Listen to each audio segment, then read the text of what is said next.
Exercise 2.3 का question number 3 क्या कहता है, देखिए। गुना किए बिना 50 से 59 तक की संख्याओं के वर्ग निकालने की विधि से निम्नलिखित का मान ज्ञात कीजिए।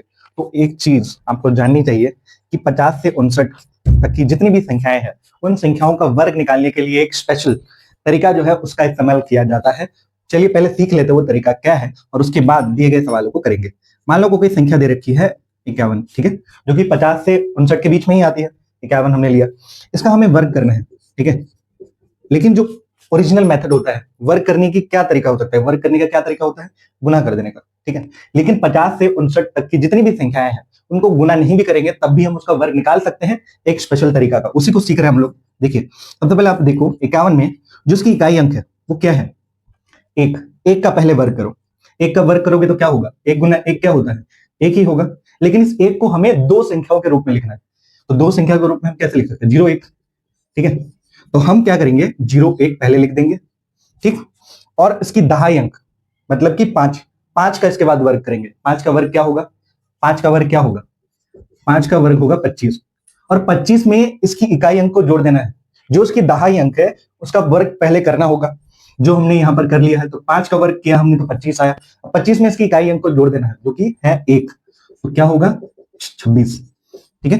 तो इसका जो आंसर है वो 2601, यानी कि 51 का वर्ग करोगे तो 2601 मिलेगा, ठीक है। तरीका समझ में आया। हमने कुछ नहीं किया, हमने क्या किया, हमने देखा कि इकाई अंक में 1 है, 1 का हमने किया वर्ग और उसको दो संख्याओं के रूप में लिखा जो कि होगा 0 1, ठीक है। अब हमें इसकी दहाई अंक में 5 दे रखा था, तो 5 का हमने किया वर्ग और साथ में इसकी इकाई अंक को जोड़ दिया। तो 5 का वर्ग किया तो हमने 25 मिला, 25 में इसकी इकाई अंक जोड़ा हमने तो क्या मिला हमें 26, ठीक है। तो इसका आंसर बन के आ गया 2601। सेम लॉजिक सेम तरीका हमें इन तीनों सवालों के साथ भी करने हैं। देखो कैसे करोगे। 52 दिया रखा है, ठीक है। 52 का इकाई अंक है 2, ठीक है। 52 का इकाई अंक है 2, 2 का वर्ग करो, 2 का वर्ग 4 होता है, तो हमें इसको दो संख्याओं के रूप में लिखना है, तो हम लिख चुके हैं 0 4, ठीक है। तो 2 का स्क्वायर हो गया 4। अब 5 का वर्ग करो, क्या मिलेगा 25, 25 में इसकी इकाई अंक को जोड़ दो, 25 और 2 27, तो इसका आंसर बना क्या 27, ठीक है। समझ आई बात। अब इसके दूसरे सवाल को देखो, 56 है यहां पर, ठीक है। 56 क्या बोलते हैं इसको, जो भी है 56, 56 का अगर हमें वर्ग करना है तो हम कैसे कर सकते हैं, हमें क्या चाहिए इसकी इकाई अंक, इकाई अंक क्या है बच्चों 6, 6 का वर्ग करेंगे तो क्या मिलेगा 6 6 36, तो इकाई अंक में हमें मिला 36। अब 5 का वर्ग करेंगे और इसकी इकाई अंक को जोड़ देंगे, तो 5 का वर्ग होगा हमारा 5 5 25, 25 और इसकी इकाई अंक है 6, तो 5 और 6 हो जाएगा 25 और 6 31, ठीक है। 31 और 36 मतलब 3136 हमारा आंसर है। 65 नहीं 56, ठीक है 56 ही होगा ये। 56 का वर्ग हमने किया तब हमें मिला, ठीक है।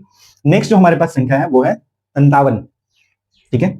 57 का अगर हम वर्ग करने जाएंगे तो हमें चाहिए होगा इसका इकाई अंक का वर्ग, तो इकाई अंक क्या है, इकाई अंक में 7 है, तो 7 का वर्ग करोगे मिलेगा 49, ठीक है। अब 5 हमें इधर दे रखा है दहाई अंक में, दहाई अंक का वर्ग करो और साथ में इस वाले संख्या यानी कि इसकी इकाई अंक को साथ में जोड़ दो, तो 5 का वर्ग करेंगे क्या मिलेगा 25, फिर से 25 में क्या जोड़ना होगा हमें 7, 25 और 7 को जोड़ेंगे तो क्या मिल जाएगा 32, ठीक है। 25 और 7 को जोड़ेंगे तो मिल जाएगा हमें 32, जो कि है 3249, ये हमारा आंसर है। तो यही था 50 से 59 तक की संख्याओं का वर्ग निकालने के लिए एक स्पेशल विधि का इस्तेमाल किया जाता है, वही है यह विधि जिसकी मदद से हमने सारे सवालों को सॉल्व किया। एक्सरसाइज 2.3 का क्वेश्चन नंबर 3 हम कंप्लीट कर चुके हैं। अब चलते हैं क्वेश्चन नंबर 4 की ओर।